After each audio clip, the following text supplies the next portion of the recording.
Ringing up Christopher Browell, brother social worker.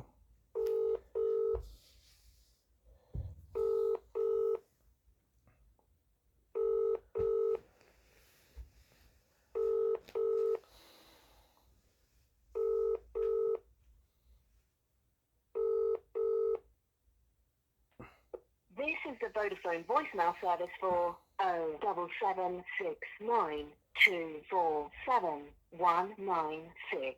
Please leave a message after the tone. When you finish recording, please hang up or press the hash key for more options. Yes, hello, Mr. Browell. It's Mr. Hussein here once again, leaving yourself another daily message like a broken record. Today is Friday the 6th of September 2024, and as you know, I've been leaving you daily messages since the end of August 2023. So I've left you approximately over 300 messages. Most definitely over 300 messages, if not 350 messages so far. All on your voicemail, all on a phone that you should. That's a work phone, so it's a Bradford Council work phone that I'm leaving your messages on, and quite clearly and evidently you are receiving these messages. Number one, and number two, on a few occasions you have picked up, realizing who you were speaking to. You quickly slammed the phone up on me. So you are getting these messages as an employee of Bradford Council, as a social worker for my brother, but yet you're refusing to engage with me or respond to anything I'm saying. Now, Mr. Browell, I've never held you personally responsible for the situation, because I know, just like the Nazis, you are just following the orders of your seniors and superiors, who are the true decision makers and instigators of the evil actions of villainy and tyranny that are being persecuted, that me and my brother have been subjected to and persecuted as a result of your systemic failures in adult social care. So I don't blame you personally. I've never taken things personally. The fact that you have murdered my older brother in 2014, a decade ago, the fact that you've sent me falsely to prison under trumped up false allegations regarding frauding my own loved ones, the fact that you've murdered my mother, I never take things personally. The fact that you've taken my brother and are torturing him now, I haven't taken it personally. As you can see,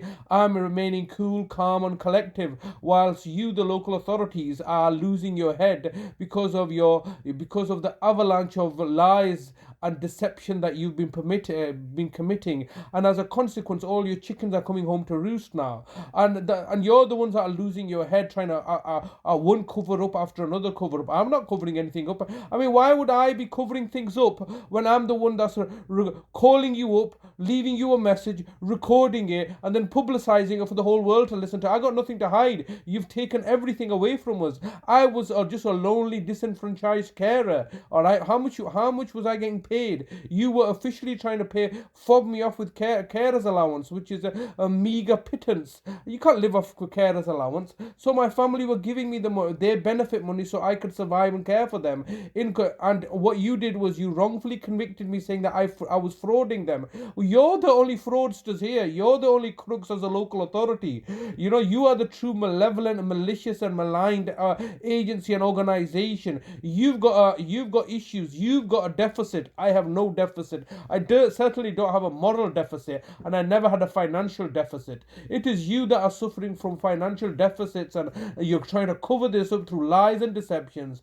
And ultimately, what's preventing this from coming out, all these stories coming out, is your ability to buy off and get the judges and the judiciary and the Ministry of Justice to prostitute out their services for your benefit, so you can get gagging orders in place to prevent anybody from speaking out. And that's exactly what you did in my mother's case, when you abducted her and tortured her to death, and you had gagging orders in place that would have resulted in my further imprisonment if I had breached your, transparency orders. What a word. Transparency means openness, and yet you had transparency's orders in place, gagging me from speaking out. Well, you can't gag me now. There's no court orders in place now, are there? You're no doubt trying to get another criminal in conviction against me for some arbitrary crime. Now it's neglect. Before it was, and now it's neglect and criminal damage. Before it was fraud. Before it was. Oh, it's just your lies are just becoming so so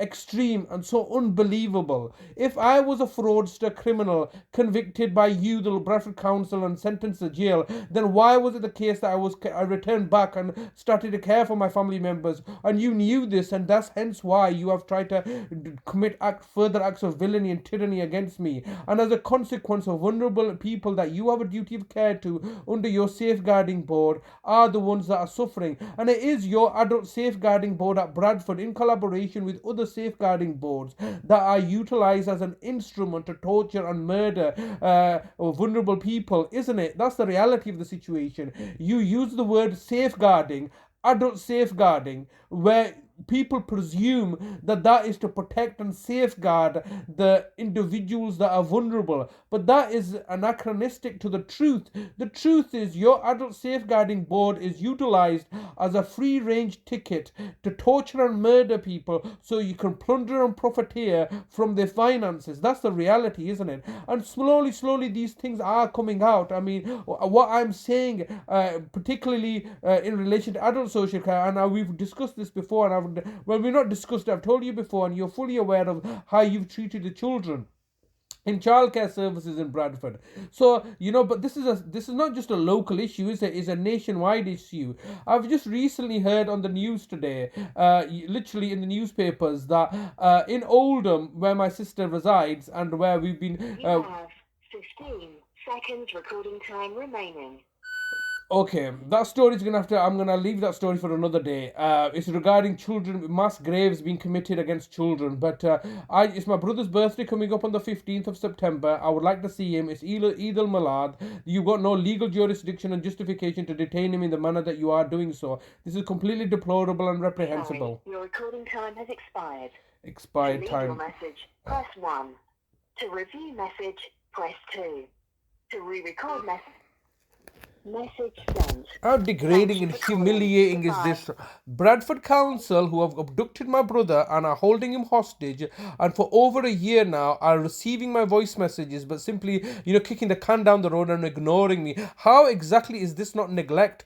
You have a duty of care, you have a responsibility, the public that you serve, and yet you're just simply look the other way and wait for a tragedy to happen, wait for my brother's fatality to happen, and then just say, oh, after a public inquiry, oh, lessons will be learned. Oh no, we're really sorry. Our thoughts are with the family. Your thoughts are not with the family right now, are they? Right now, the family is trying to find out where my brother is, and they're just basically looking the other way, whistling Dixie. Oh, we don't know what's going on. We're all stupid now. We're all incompetent. We don't know what we're doing. Yet you're a local authority that are quite happy to take money from the public purse and tell people that, oh, you're providing care for the elderly. You're not providing care for the disabled and the elderly. You couldn't even look after your children. You're going to take care of the elderly. No, this is just plain a systemic enterprise to torture and murder the weak and vulnerable members of society so that the local authority can then plunder and profiteer from their death, and so that the money that the people were holding in savings for their retirement can be utilized to stimulate the economy, because that's all the local authority, Bradford Council cares about, stimulating the economy so they can collect further taxes.